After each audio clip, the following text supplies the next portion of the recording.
everyone, welcome for today's class. Today we will deal with elements of suit. Elements of suit as in civil procedure code. Suits, as a suit, what is included in a suit? That is everything is element of suit. First, the suit consists. First, the suit consists of cause of action, then subject matter, what is the matter in issue, who are the parties, what is the title for which the suit has been filed, and what relief the court grants. Okay, so while discussing elements of suit, firstly we will deal with cause of action. Now cause of action is कि आपके दो parties के बीच में मुद्दा क्या है, ठीक है, इशू कौन सा क्रिएट हुआ है. तो in this, firstly there is an existence of legal right. आपके पास कोई legal right है, ठीक है, legal right as in the rights which has been explained, the rights which has been mentioned in substantive law. Okay, so legal right is the right which has been mentioned in substantive law, but procedural rights are the rights which has been mentioned in the procedural law, that is CPC or CRPC. जैसे आपका right to appeal या right to file an application, so ये सब जो हो गए वो आपके procedural laws में हो, जो according to procedural laws आपके पास जो rights होते हैं, that is procedural rights. And substantive rights, that is legal rights, are been mentioned in substantive law. जैसे contract में हो गया, IPC में हो गया, या सिविल की तरफ जाएंगे तो राइट टू प्रॉपर्टी के लिए हो गया, हिंदू मैरिज एंड सक्सेशन हो गया. ऐसे जो राइट्स होते हैं, those rights are legal rights, substantive rights, legal rights. And there is the existence of legal right, and that legal right is violated by a person और अ कंपनी और anyone. ठीक है, तो this violation of legal right is the cause of action. Cause of action आपका कहां से समझ में आया? That there is the existence of legal right and that legal right has been violated. ठीक है, so this is cause of action. Next thing is subject matter. Subject matter as in, now subject matter can be divided into two categories. First is proprietary subject matter and second is personal subject matter. जैसे हम एक example लेते हैं कि property, किसी ने किसी की प्रॉपर्टी को रॉन्गफुली ऑक्यूपाई कर लिया, ठीक है, रॉन्गफुल पोजीशन में किसी की प्रॉपर्टी चली गई, तो sir this is property is subject matter and this subject matter is falls in the category of proprietary subject matters. मगर जैसे हम डाइवोर्स का फाइल करते हैं और रेस्टिट्यूशन ऑफ कॉन्जुगल राइट्स, ऐसे जो राइट्स हो गए, such rights are personal rights. ठीक है, subject matter is personal. Subject matter is either it is related to property और मनी और it is in relation to your legal right which has been mentioned in the statute. Next thing is parties. Now parties can be plaintiff and defendant. Parties हमेशा दो ही होंगी, एक plaintiff होगा और एक defendant होगा. अब इसमें बहुत सारी कैटेगरीज होती हैं, like proper party, necessary party, joinder of parties, non joinder of parties, misjoinder of parties. ये अलग अलग कंसेप्ट आएंगे during the course of CPC. But parties for our purpose, for parties for the purpose of suit is only two, plaintiff and defendant. अब इनके नाम accordingly change होते रहते हैं, जैसे कभी एप्लीकेंट और डिफेंडेंट हुआ, कभी पेटिशनर और रेस्पोंडेंट हुआ, तो ये अलग अलग सिचुएशंस पे अलग अलग नामों से जाने जाते हैं. मगर the main thing is parties are two, that is parties and in the sense sides of a case, for and against. तो ये प्लेंटिफ एंड डिफेंडेंट, ठीक है, जिसको हम हिंदी में वादी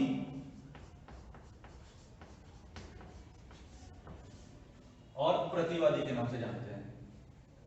ठीक, यहां तक अपना हो गया parties. And next is title. So title is telling about what is the existence of right, how you got the right. ठीक है, कौन से अधिकार से आप सूट फाइल कर रहे हो. प्रॉपर्टी है तो प्रॉपर्टी के एज अ ओनर आप सूट फाइल कर रहे हो. कि प्रॉपर्टी के पोजेशन में है तो पोजेसर, एज अ पोजेसर आप सूट फाइल कर रहे हो. या आपको होना चाहिए था, आपका राइट क्या है, उस टाइटल, उस सब्जेक्ट मैटर से रिलेशन आपका क्या है.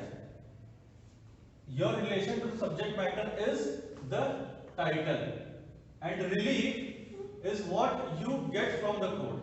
ठीक है, आपने मान लो कि 50,000 रुपए कोर्ट से मांगे और कोर्ट ने आपको ग्रांट किया 10,000 रुपए. ठीक है, this is the relief you asked for and this is the relief you got from the court. So relief is what you get from the court and not for what you asked from the court.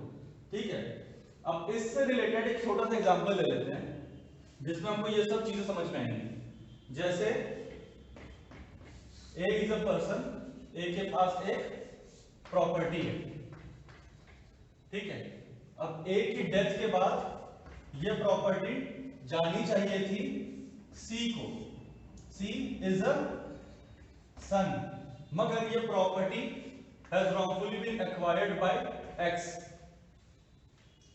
एक property A की, after the death of A the property according to will was going to son, that is C, but X, the neighbor of the property, has wrongfully acquired the property. Wrongful possession हो गया है property का. In such situations, अब यहां dispute क्या है? Disputed subject matter is property or piece of land. ठीक है, parties कौन हो गए? C versus X, that is plaintiff and defendant. Cause of action क्या हो गया? Cause of action हो गया dispossession of property. कि C के possession में थी प्रॉपर्टी या C को आनी चाहिए थी, but X ने उसको wrongfully possess कर लिया है. That is cause of action is dispossession of property. Title क्या हुआ इनका? Title, they are both fighting the case as if they are the owner of the property. ठीक है, प्रॉपर्टी सी ए क्लेम करेगा कि ए के पास I am the successor of the property, so property मुझे मिलनी चाहिए थी. Now C is the party filing the case as owner और एक्स ये क्लेम कर रहा है कि एक्स सी ए की डेथ के बाद ये प्रॉपर्टी एक्स की हो गई क्योंकि डेथ के पहले ही प्रॉपर्टी ए ने एक्स के नाम पे कर दी थी. ठीक है, मतलब टेस्टामेंट्री सक्सेशन, मतलब एक्स इज द ओनर. अब यहां दो ओनर्स हो गए. अब इन दो ओनर्स, ये दो ओनर्स के बीच में डिस्प्यूट है. ठीक है, तो अब यहां कॉज ऑफ एक्शन डिस्पोजिशन का हो गया, सब्जेक्ट मैटर प्रॉपर्टी का हो गया, पार्टीज सी और एक्स हो गए, टाइटल है ओनरशिप, रिलीफ जो भी कोर्ट फाइनलाइज करेगा कि ये प्रॉपर्टी एक सी की है या ये प्रॉपर्टी एक्स की है. ना सब्जेक्ट मैटर जो हमारा मैटर इन इशू, ये जो हमारा छूटा है. Now matter in issue is the way you get the title. ठीक है, subject matter is property, but how you got the property, that is matter in issue. अब जैसे सी ये क्लेम कर रहा है कि ऐसी कोई विल थी ही नहीं, एक्स की ऐसी कोई विल थी ही नहीं, ए की ऐसी कोई विल थी ही नहीं जो सी को मिली है, जिससे प्रॉपर्टी एक्स के पास जा रही है. ये प्रॉपर्टी सी के पास ही आनी चाहिए थी, मगर एक्स ये क्लेम कर रहा है कि according to will the property has been transferred to X. Now the new owner is X. In such situations matter issue is will or succession, that is whether this is testamentary succession or this is intestate succession. ठीक है, तो ये हमारा elements of suit है. In a suit these 6 things are essential, these 6 things are found in a constant way. Thank you.